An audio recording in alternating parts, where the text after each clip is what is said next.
তুমি কিছু বোঝো না, চুপ করে থাকো। ঠিক আছে, আমি বুঝি না, আমাকে বোঝা। বুঝবে তুমি? বিরক্ত করো না তো। তুই এরকম চুপ হয়ে গেছিস, ঘর থেকে বেরোচ্ছিস না, কাল রাতেও ঠিক করে খেলি না। কি হয়েছে আমাকে বল। জানি না। মা বসলো ঝিনুকের পাশে, পিঠে হাত রাখলো, আস্তে আস্তে মাথার মধ্যে হাত দিল। কোনো কথা বলল না। মা জানে এখন কথা বলতে নেই। কত রাত এখন, সারাদিন কাজ করে মায়ের শরীর একটু আরাম চাইছে, কিন্তু মা কি করে শুতে যাবে?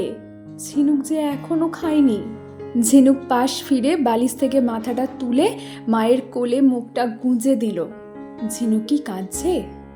মায়ের কোমরটা টনটন করছে, হাঁটুরও ব্যথা। থাক, ঝিনুক যদি নিজে থেকে বলবে। ঝিনুক কি কোলের মধ্যে লুকিয়ে কাঁদছে?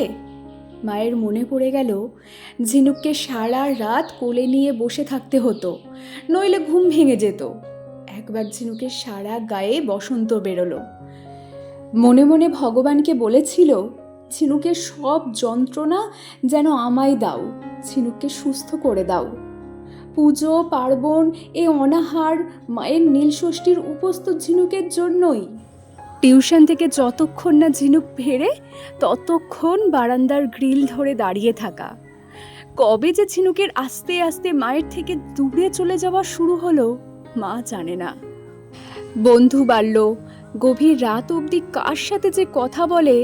ঝিনুকের পড়ার বইগুলোও কবে যে মায়ের জ্ঞানের বাইরে চলে গেল। ঝিনুক এখন কিছু বলে না, তবে মা জানে এভাবেই থাকলে হয়তো শান্তি পাবে। মা বসে রইল। ঝিনুক মায়ের কোলে মুখ লুকিয়ে মায়ের শরীরের মা গন্ধটা পেল।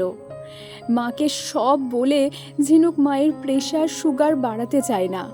কি করে বলে? অনির্বাণ ওকে আর ফোন করে না। ঝিনুকের বস ঝিনুকের প্রজেক্ট চুরি করে নিজে ক্রেডিট নিয়ে গেছে।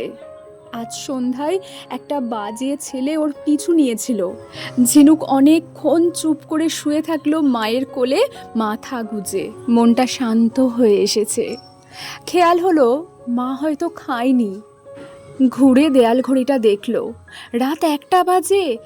ইস, মাকে এতক্ষণ বসিয়ে রেখেছি। তুমি খেয়েছো? তুই না খেলে আমি কি করে খাই? তোমার সবটাতেই বাড়াবাড়ি। না খেলে সুগার ডাউন করলে কে দেখবে? কেন তুই? বয়েই গেছে, চলো খেয়ে নেবে। তুই ঠিক আছিস? হ্যাঁ, একটু মাথা ধরেছিল।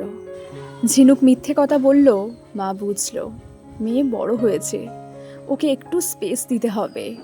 ওদিকে এক মা কুলুঙ্গিতে রাখা ঠাকুরের পায়ে মাথা ঠেকিয়ে ঠায় দাঁড়িয়ে আছে ওই রাতেও। ছেলে এখন সীমান্তে, জম্মুর কোনো এক জায়গায়। পাকিস্তানের সাথে লড়াই। 2 দিন আগে ফোন এসেছিল। ছেলে বলেছিল এখন ফোন বন্ধ থাকবে। ঠাকুর, ছেলেটাকে ঠিক রেখো। ঠাকুর, ও ঠিকঠাক ফিরে আসুক, আমি তারকেশ্বরে দণ্ডি কাটব। ঠাকুর, ছেলেটাকে দেখো। মায়ের চোখটা কেন যে জ্বালা করছে, বারবার আঁচল দিয়ে চোখ মুছছে।